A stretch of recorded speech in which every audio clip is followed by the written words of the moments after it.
Хто стаіць за нечаканым узлётам баранавічаў? Расказваем пра Івана Крутава, з якім баранкі прайшлі шлях ад клуба, які ледзь не вылецеў з першай лігі, да яе пераможцы і дэбютанта вышкі.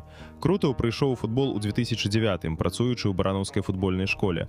Праз 2 гады перайшоў у акадэмію Шахцёра. Там ён тройчы запар выйграў чэмпіянат Беларусі сярод юнакоў. Адным з яго падапечных быў Віталь Лісаковіч.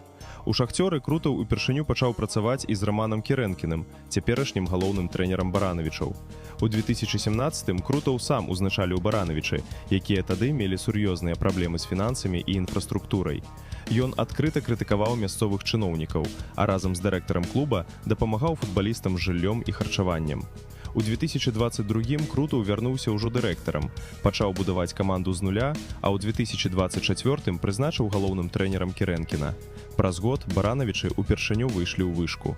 Цяпер на мясцовы стадыён у сярэднім прыходзяць больш за 2400 чалавек, а некалькі матчаў сабралі аншлагі.